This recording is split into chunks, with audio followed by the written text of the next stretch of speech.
hoje a gente diz que o século hoje ele não, o que é mais valioso não é mais dinheiro, e sim os dados, né? E isso é muito verdade, porque com os Sim. dados da pessoa, você pode fazer tanta informação em qualquer coisa que você vai fazer hoje em dia. Preencher um cadastro para ganhar um cupom grátis de um lanche. Vai seu nome, vai seu CPF, seu telefone, seu endereço. Isso é muito importante, porque assim, essa lei ela veio para proteger os dados, né? Muitas empresas aplicam, outras não.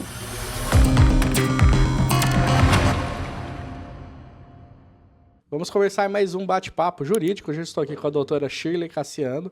E o assunto do dia são os aspectos jurídicos que o empreendedor precisa se atentar quando quer abrir uma empresa. Se é a tua primeira vez nesse canal, já se inscreve, deixa o seu like e compartilha este vídeo para que ele alcance mais pessoas. E agora você pode se tornar membro deste canal e apoiar o nosso trabalho. Então clica no botão de ser membro e se inscreve lá. Doutora Shirley, para quem não te conhece, se apresenta, por favor. Olá, bom dia, Rafael. Bom dia. Pessoal. Meu nome é Shirley, né? Me formei em 2022 em Direito. Comecei a atuar este ano, né? Estagiei na área trabalhista e atualmente atuo na parte trabalhista e empresarial.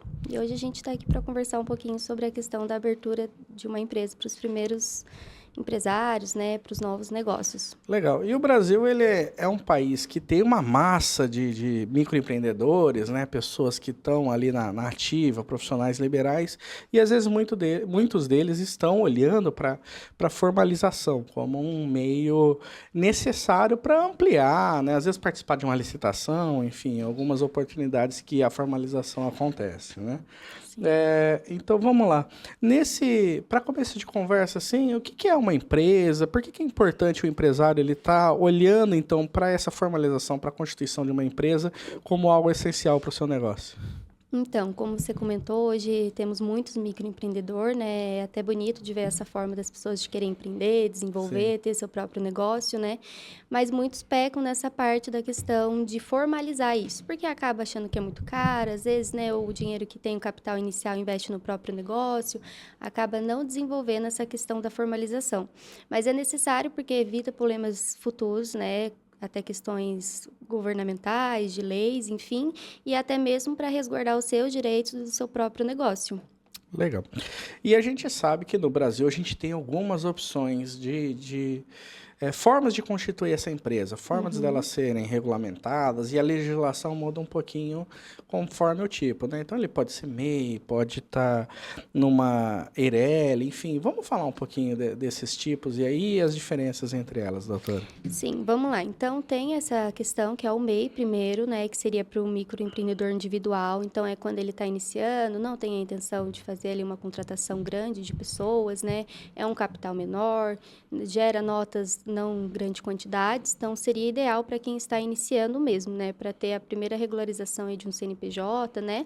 Em seguida, temos o EI, né, que é o empresário individual. Isso aí ele já desenquadra do MEI, da questão de valores, até tá em aprovação aí um assunto para mudar os valores dos enquadramentos do MEI, então talvez vai aumentar e acaba que a galera consegue ficar ainda no MEI mais um pouco, né? Sim. Porque querendo ou não, quando você passa pro EI, você acaba tendo que aumentar os seus custos de despesas com pagamentos de impostos, enfim, E né? burocracia também. Isso. Então, temos a sociedade limitada, né, que é para usar quando há patrimônios, né, para poder fazer a separação patrimonial da pessoa física, né, da pessoa jurídica, e temos a sociedade anônima, né, que são empresas maiores com fins de investimento. Se diversifica aí essa questão para poder se adequar conforme a sua realidade do seu capital inicial, né, do que você está pensando em fazer, sua intenção é contratar mais pessoas, não, é só você de início, e você vai adequando conforme o tempo e o crescimento da sua empresa. E é legal a senhora ter falado, porque tem essa questão assim de definir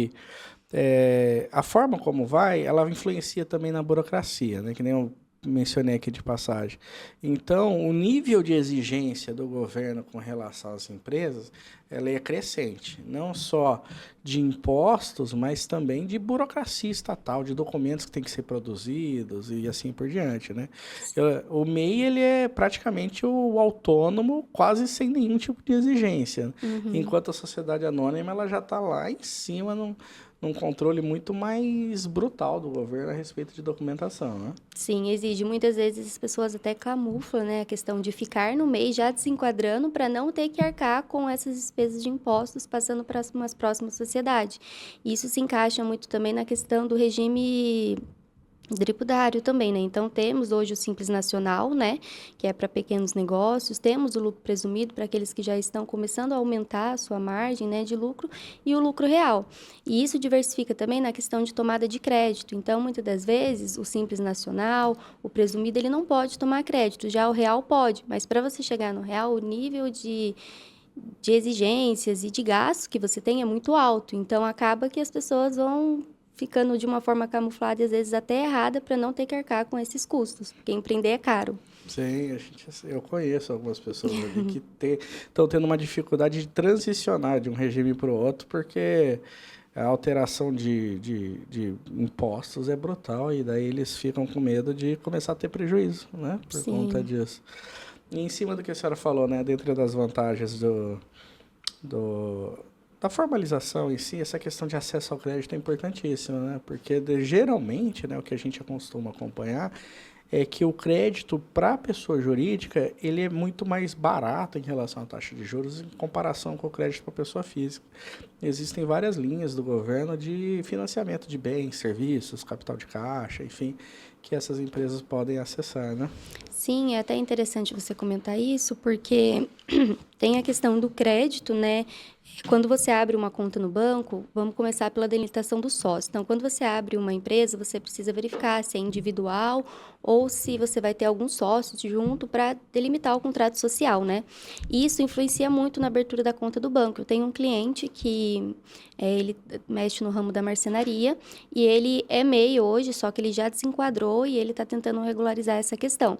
E o sócio dele, no caso, está com restrição no nome. Sim. A restrição do nome da pessoa física, no caso, não sendo junto à Receita, não interferiu ele em buscar crédito nos bancos para abrir a conta PJ, né? No caso, se ele tivesse restrição com o CPF, com a Receita Federal, isso iria atrapalhar. Então, seria só o outro sócio que continuaria com a sociedade sozinha até ele conseguir delimitar essa restrição para conseguir abrir a sociedade junto com o outro, para ele conseguir ter esse crédito maior no banco, porque isso atrapalha. Então, é interessante, quando você abre uma empresa, vai definir sociedade, verificar a vida financeira, a questão da regularização do CPF do seu sócio, né? Para isso não atrapalhar você conseguir crédito no banco. Legal. É bom saber que os bancos têm um certo limite de tolerância aí com relação à pendência financeira, porque naturalmente o brasileiro ele está endividado, né? Hoje a gente vê uma realidade em que boa parte das famílias tem algum tipo de dívida, né? Com certeza. E às vezes é dívidas próprias ou dívidas emprestadas, né? Que, emprestei meu cartão, meu nome, e acaba que vai se afundando, né? E isso também leva a gente para outro patamar de questão de quando você vai abrir uma empresa, né? Você precisa de um auxílio de um advogado para questões jurídicas e um contador para questões financeiras, você não quer gastar. E né, com o cenário que se encontra o Brasil hoje, às vezes é entendível. Entre você ganhar um salário mínimo e comer ou pagar um profissional para isso, você vai tendenciar a comer, é lógico, Sim. né? Então, acaba que às vezes a gente previne não querer gastar por não ter e o problema futuro é bem maior. Então, a importância de se organizar, fazer um planejamento financeiro antes de abrir uma empresa para arcar com esses custos, ainda que seja custos são essenciais, que lá na frente vai prevenir muita questão de problemas jurídicos e financeiros. E a gente está falando aqui sobre empreendedor e eu vou colocar a nossa classe, né? Os advogados Sim. como empreendedores que somos, né? Inclusive, assim, um dos primeiros episódios aqui do programa é justamente essa questão da economia de impostos que o advogado pode ter, né? Com relação à tributação, né? Se ele abrir uma pessoa jurídica e tal, que a gente trouxe aqui um contador para falar conosco, né? Uhum. E é legal o advogado também ter em mente que ele precisa ter uma pessoa jurídica, né? Já que o nosso maior público aqui são de operadores do direito, né?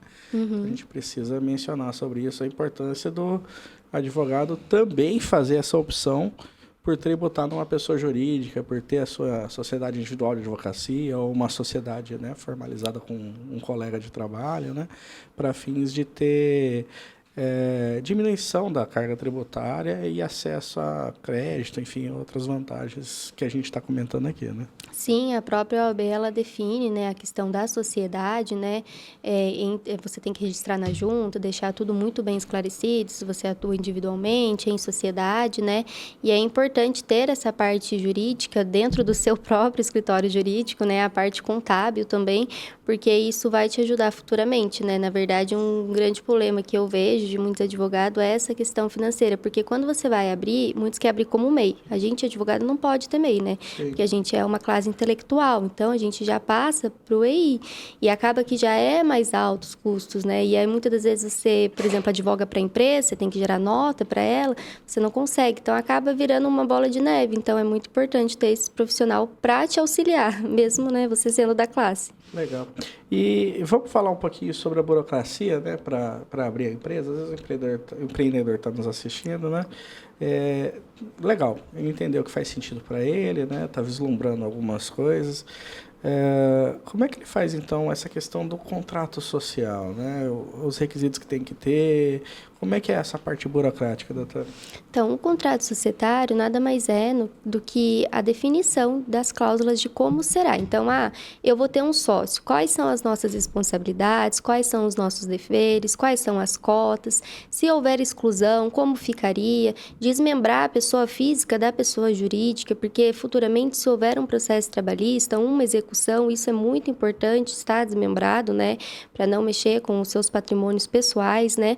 Então, assim, ter isso muito bem esclarecido. Existe, quando você vai abrir a empresa, já existe um contrato social pronto, que fica no sistema, né? Mas ele é um contrato, vamos dizer, mais genérico, né? Sim. E é ideal você ter um advogado para poder fazer esse auxílio para você e redigir as cláusulas conforme a sua realidade. Às vezes você é um pequeno empreendedor, ainda um médio, né? Tem mais de um sócio, como fica essa divisão, e fazer o registro na junta, né? Isso é muito importante para que sua empresa comece realmente a funcionar.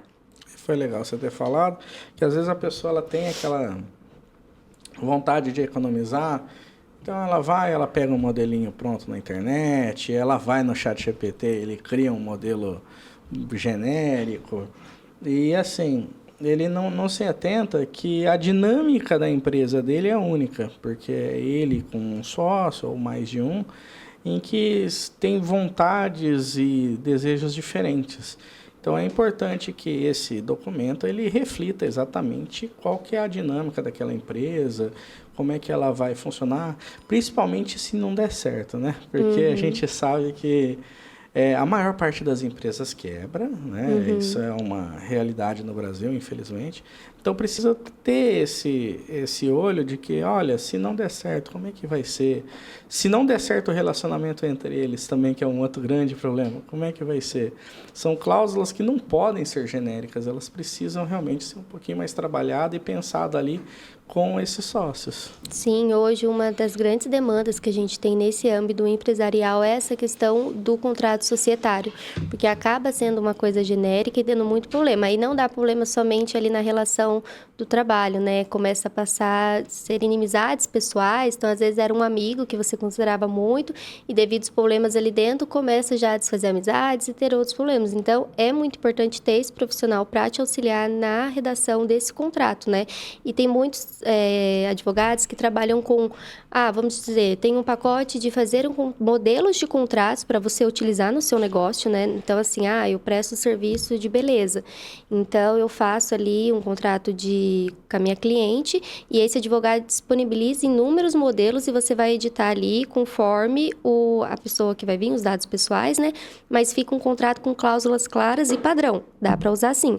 Ou dá para você ter um advogado que vai te auxiliar diariamente na formação de cada contrato conforme a necessidade de cada cliente. Então, tem aí um mercado bem amplo para ser explorado e dá para caber no orçamento se você estudar certinho, conversar com um profissional e ele te orientar.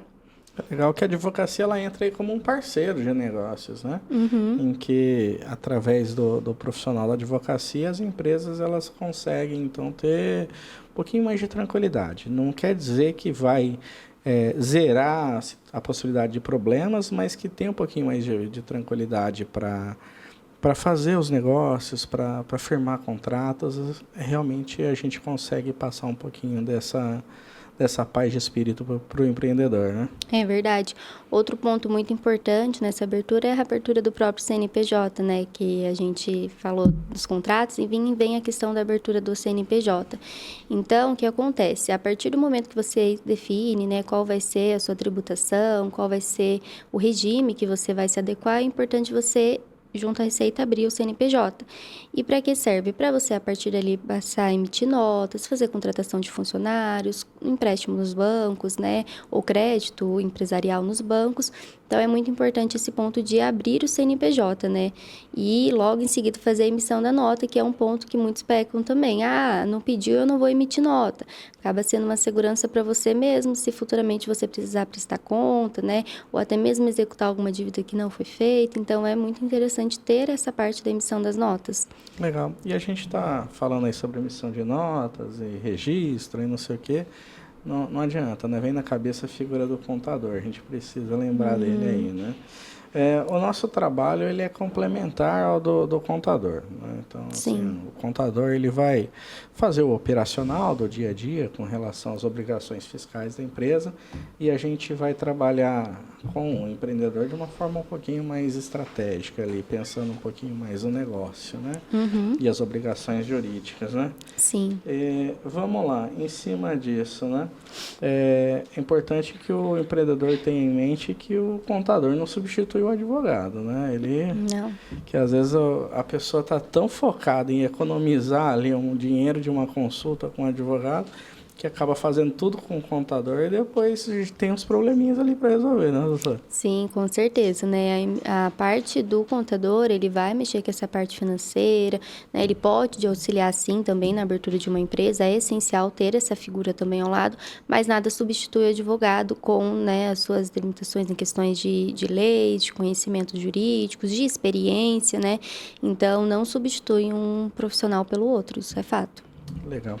E a gente falando sobre registro, né? O que é esse registro na junta comercial, né? Às vezes a pessoa escuta esse nome e fica com uma pulguinha lá. O que é isso? Então, a partir do momento, né, que você delimita todas essas questões que conversamos, você vai junto, né, ao cartório para poder fazer esse registro, né? E aí é um ponto muito importante que entra a questão da consulta do nome. Então, quando você escolhe o nome de uma empresa, é necessário verificar se não há outra empresa com o mesmo nome, né? Então, existe um site, né, que você consegue entrar, fazer essa consulta para verificar se realmente não existe esse nome já em algum local, né, para não dar essa duplicidade, né, enfim, para depois você ter essa delimitação certinha, ter o contrato e poder fazer o registro junto a junta no cartório, né?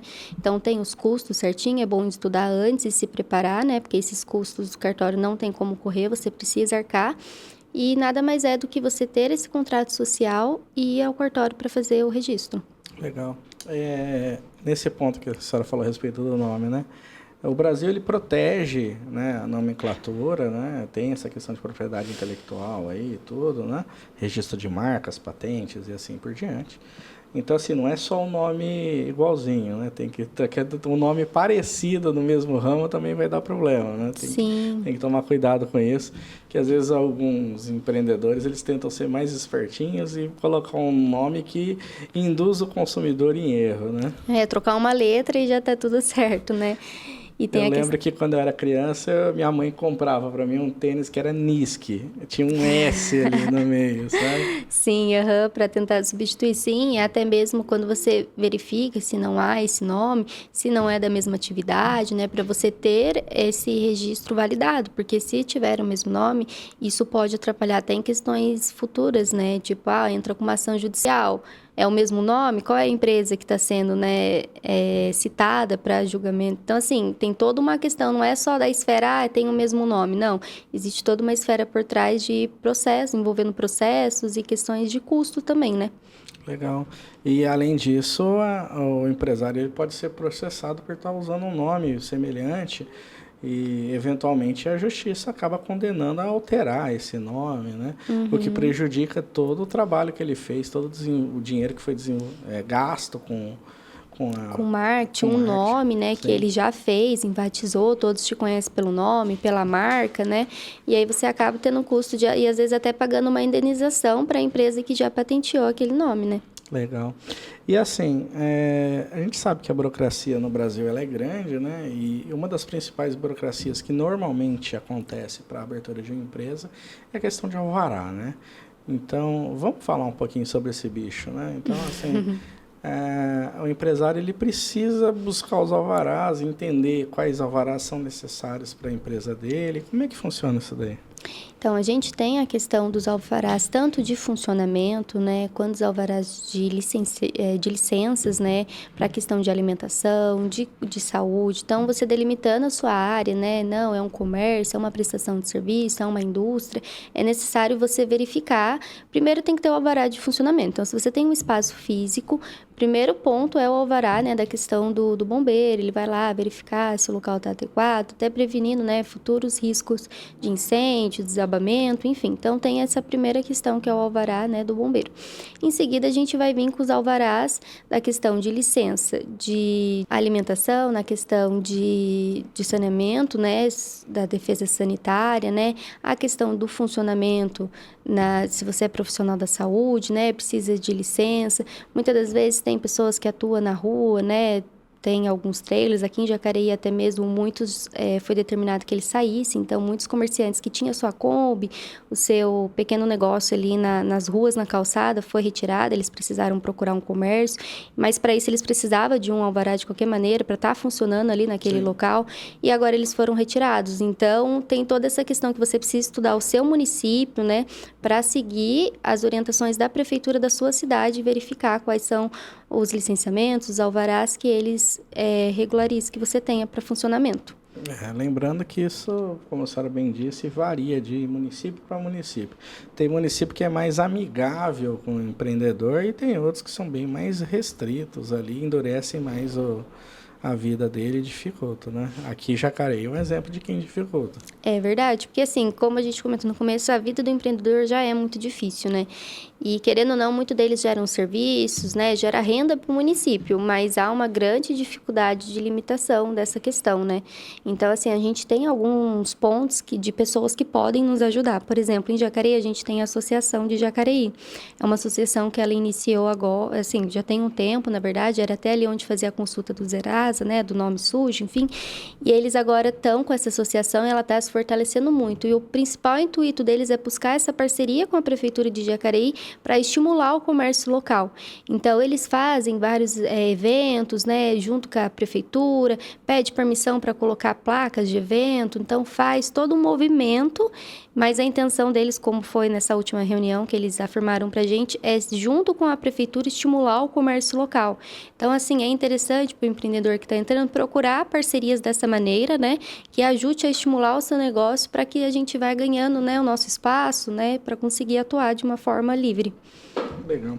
E outro problema também que às vezes acontece, doutora, é que assim, o empresário ele começa, às vezes já tem até funcionário, né? Às vezes a empresa precisa ter um corpo de empregados, mas ele não sabe nada sobre as exigências trabalhistas, né? Sobre as normas de higiene, sobre a questão do EPI, às vezes é totalmente leigo na matéria, né? Isso gera um problemão ali na frente, né? Então, assim, seria interessante que esses empresários consultassem, né, a advocacia para entender um pouquinho disso, né? Com certeza, né? Gerando até futuros processos trabalhistas, né? Uma coisa muito importante que eu quero destacar na contratação é você não confundir. Então, se você é CLT, você contrate como CLT, registre, pague, faça todo o procedimento de uma CLT, para você não ter problemas futuros. É mais caro? É mais caro. Mas se você determinou que você quer contratar como CLT e seguir as regras e os direitos dentro da CLT, faça isso. Porque o que tem ocorrido muito? Você contrata um PJ com a intenção de aplicar as regras da CLT. Então, os direitos você não dá, mas as regras você aplica. Sim. E aí, acaba virando uma bola de neve, depois isso entra na justiça e acaba sendo uma causa muito ganha, porque comprova os vínculos, né, que geram uma relação de trabalho. Então, ali, uma subordinação, uma remuneração, a entrada de horário de entrar, horário de sair, mas não tem as regras. Então, você não dá férias, você não dá 13º. Isso, sim, configura, né, uma reclamação trabalhista que tem grandes chances de êxito. Então, é muito importante, a partir do momento que você abre o seu CNPJ, você define certinho como vai ser a contratação. É uma terceirização? Vou contratar uma empresa para fazer essa parte para mim? Então, terceirize. Siga as regras para futuramente você também não entrar com responsabilidade junto à terceirizada, né? Então, defina isso. Defina a questão se é um PJ, é um PJ. Ele vai emitir nota para você da prestação de serviço dele e vai trabalhar como um PJ no contrato que vocês definirem. Ó, se não tem horário para entrar, mas eu preciso que você entregue tais demandas em tais dias, delimite isso. Ou é um CLT, então vai seguir as regras da LT. Você vai registrar, pagar fundo de garantia, se for demitido, tem direito ao seguro-desemprego e assim por diante. Então, é muito importante você entender as classes e entender o que você vai aplicar no seu comércio. Às vezes, você faz uma contratação ali por contrato e fica. E depois vem uma ação trabalhista e você acaba, a gente sabe que a Justiça do Trabalho, ela tende em preservar o reclamante, né? Porque ele, né, de ser o elo mais fraco, né? A empresa, no caso, ela tem uma preferência jurídica ali, né? Exato, porque a empresa, né, a reclamada, ela tem mais recursos. Então, acaba sendo... E aí, se um funcionário vê que entrou e ganhou, isso tende a levar os outros também a entrar. Então, se resguarde sobre isso, né? Entenda certinho os tipos de contratação e faça de forma correta. Legal. E se você é empresário, quer entender um pouquinho mais de pejotização, a gente tem um episódio aqui no canal falando só disso. Vamos lá, doutora. E além disso, né, tem outras questões, por exemplo, a LGPD, né? Porque hoje todo negócio tem um cadastro, não adianta, né? Você chega lá, a primeira coisa que eles fazem é alimentar um cadastrinho lá, mínimo, né? Com algumas informações. Então, naturalmente, essa empresa está vinculada à LGPD por excelência, né? Como é que funciona isso daí? Vamos dar uma pincelada nesse assunto. Legal. Então, hoje a gente diz que o século, hoje, o que é mais valioso não é mais dinheiro, e sim os dados, né? E isso é muito verdade, porque com os dados da pessoa, você pode fazer tanta informação em qualquer coisa que você vai fazer hoje em dia. Preencher um cadastro para ganhar um cupom grátis de um lanche. Vai seu nome, vai seu CPF, seu telefone, seu endereço. Isso é muito importante, porque assim, essa lei ela veio para proteger os dados, né? Muitas empresas aplicam, outras não, né? E é importante você ter definido isso e ter um armazenamento muito seguro desses dados, para não ocorrer futuras invasões, né? E você responder por isso. Mas da onde veio o dado? Veio de tal empresa. E você vai responder por isso, né? Judicialmente, porque houve ali um erro grave de um vazamento de dados. Então, você ter um local de armazenamento seguro, você fazer de forma estratégica, né? A pessoa veio, compartilhou seus dados, você vai registrar isso num papel, num computador, onde vai ficar armazenado, quem tem acesso a isso. Então, é muito importante você ter essa questão da lei aplicada dentro das diretrizes da sua empresa. Isso gera um custo para a empresa, mas é importante ela trabalhar de forma preventiva, tomando os cuidados que a lei determina, para que evite depois sanções ali, né, eventualmente multas e punições do governo, né? Com certeza. Como a gente volta, há custos, mas são custos necessários para evitar, né, futuros processos, seja no caso cíveis, trabalhistas, é necessário. Legal. E quando a gente está falando de uma empresa, naturalmente a senhora chegou a mencionar alguma coisinha a respeito de contratos, né? Existem colegas que fazem alguns contratos, alguns combos e assim por diante, né? Como é que você vê essa parte? Você entende que faz sentido para a empresa ter alguns modelos de contratos previamente feitos, ou trabalhar case a case, caso a caso, né, analisando a situação específica? Como é que você enxerga, dando um overview aí disso? Então, depende muito do seu modelo de negócio, né? De repente, assim, eu trabalho com estética. E são sempre os mesmos procedimentos. Então, o que vai mudar é de pessoa para pessoa. Agora, quando é algo que varia muito, não, olha, esse aqui vai fazer, vamos supor, uma questão de saúde, né? Não, esse aqui vai fazer uma cirurgia plástica X, essa Y. Você tem que ter isso tudo muito bem esclarecido, porque num futuro processo você tem que esclarecer, o contrato era esse, eu cumpri o que estava ali, né? Enfim.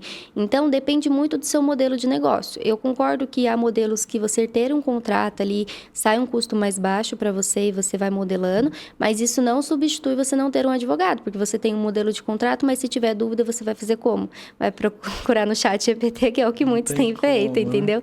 Essa semana eu até ouvi, não, o ChatGPT está substituindo um advogado. Eu tive uma demanda, perguntei para ele, ele respondeu, certo? E depois, se der um problema futuro, ele vai te ajudar lá na frente, né? E esse é um ponto, né? A pessoa, ela não sabe se o que o ChatGPT respondeu está correto. Ela parte da premissa que aquela resposta é verdadeira. E a gente que trabalha com direito, a gente sabe que as inteligências artificiais, normalmente elas alucinam em alguns tópicos em que ela tenta validar aquilo que você está pedindo. Então, se eu quero que ela fale a respeito sobre a possibilidade de fazer tal coisa, ela vai criar algo para que valide essa informação, porque ela é feita para me agradar. É uma coisa que eu sempre percebo. Quando você pergunta qualquer coisa, ela sempre vai estar a seu favor. Então, assim, se você está errado no que você está perguntando juridicamente para ela, ela vai te defender. Ela é mestre em até gerar questões de artigos ou jurisprudências inexistentes, né? Sim. Então, acaba que não é 100% seguro. Lógico, uma pergunta talvez mais simples, ela possa te dar uma resposta correta. Mas esse pessoal não tem nenhum trabalho de entrar no Google para ver se, né, deixa eu procurar na lei. Então, assim, não substitui. Então, por mais que você tenha contratos modelos, você deve, sim, ter um advogado para você tirar suas dúvidas, fazer ali uma reunião mensal, ó, meu negócio é desse jeito, quais são os riscos. É melhor prevenir do que remediar depois, né? Uma defesa trabalhista aí, ou seja, uma defesa civil, você vai gastar, em média, R$15.000 com um advogado. Se você tivesse um advogado ali mensal ao seu lado, te ajudando, né, como um parceiro, como você comentou, isso seria um custo bem menor para você. Legal. E a gente falando a respeito aqui de dicas para os empreendedores, né? Uma das coisas assim, que a gente pode falar que é mais importante é manter a divisão do que é do negócio do que é seu, particular. Não ter essa confusão patrimonial, né? Eu acho que isso é um ponto importante. Não só para a gestão financeira da vida dele, né? Mas também para evitar implicações jurídicas futuras ali. Porque, assim, se tem uma coisa que é uma máxima no Brasil, é que em algum momento você vai ser processado. Alguém não vai ficar satisfeito com o que você está fazendo enquanto empreendedor, né? E vai te processar. Seja um ex-funcionário, seja um ex-consumidor, ou um governo, alguém vai te processar em algum momento, né? A empresa, ela sempre é processada. E daí é interessante justamente essa parte de ter bem definido o que é o quê. O que é particular, o que é empresarial, né, doutora? Com certeza, né? Porque quando a gente fala de bens, né, da pessoa jurídica, é ligada à pessoa jurídica. Muitas pessoas têm o hábito de, não, vou fazer um cartão e vou lançar as minhas despesas pessoais dentro da conta da empresa, né? E quando a gente entra num processo e tem a questão de começar a execução fiscal, se, né, a execução para delimitar aquilo que foi condenado a pagar, se ela não acha bens na pessoa jurídica, porque daí muitos empresários fazem o quê? Retira tudo do nome da pessoa jurídica, passa para a pessoa física ou para terceiros, para poder se invasar da execução, né? E aí, o que ocorre? Se isso acontece, tem a questão da desconsideração da personalidade jurídica, né?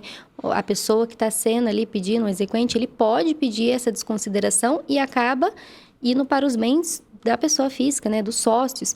Então, não tem muito para onde você fugir. Então, delimitando essa questão do que é bem de cada um, a partir do momento que se tem uma execução e você precisa cumprir com ela, vai ser da pessoa jurídica que vai começar a ocorrer esse desconto.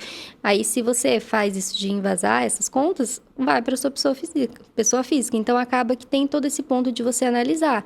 E volta naquele assunto que a gente falou da cláusula dos sócios. Somos sócios, então, se eu tirar tudo, deixar tudo misturado as contas, se vir uma execução, vai vir só sobre meus bens e o do meu sócio não vai vir? Então, acaba que isso é pontos que você não vê agora, que você está abrindo seu negócio, que você está ali muito animado para, né, começar a executar, mas lá na frente faz muita diferença. Legal. E a senhora falou que está atuando na área de empresarial, né? Do seu ponto de vista, a senhora que trabalha com isso, né, no momento, né? Qual que é a importância do advogado, então, como um assessor, né? Essa assessoria que a empresa pode ter, então, de um advogado ali acompanhando mais de perto a empresa e estando mais próximo para tirar dúvidas, para resolver problemas, enfim. Como é que você vê isso? Eu vejo como você citou mesmo um parceiro, né? É quase um sócio, ele só não entra com a participação ali, ele muito pelo contrário, ele deve ser remunerado, né?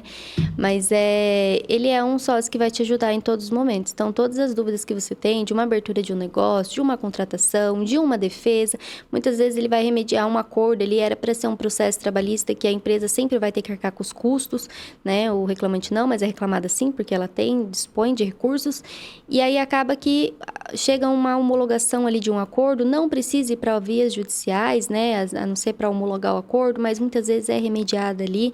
Então, o advogado, ele vai ser um parceiro que ele vai te ajudar desde a abertura de um negócio até um negócio ou um dia finalizar e você precisar fechar, encerrar tudo bonitinho com os acertos, ou para continuar para o resto da vida e às vezes até para delimitar problemas seus pessoais, né? Acaba que sou advogado de sua empresa, não, mas eu tenho um problema aqui, tem uma pessoa de tal área para indicar, então ele é um parceiro mesmo, né? E é essencial você ter, e muitas vezes a gente ignora, né? O empresário ignora, deixa chegar ao ponto de virar um processo para daí ele procurar um advogado.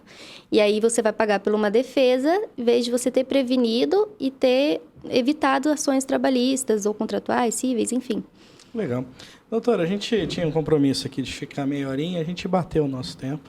Eu fico muito feliz da senhora ter vindo aqui gravar com a gente, assim, meio no improviso, meio para ajudar a gente aqui. Fico grato, né, como eu já disse, pela sua participação, e eu vou abrir o microfone para a senhora se despedir. Eu agradeço, né, a todos que esteve aí, são inscritos no canais, né, é muito interessante esse espaço que ele abre, né, para a gente poder falar sobre assuntos específicos, né, levar conhecimento de uma forma gratuita, né. Sou grata pelo convite, né, desculpa alguma coisa, né, enfim, estamos à disposição para conversar, tirar dúvida, né, enfim. Então, se você chegou até aqui, você tem a possibilidade de apoiar o nosso trabalho. Clique no link e se torne membro deste canal. E até o próximo episódio.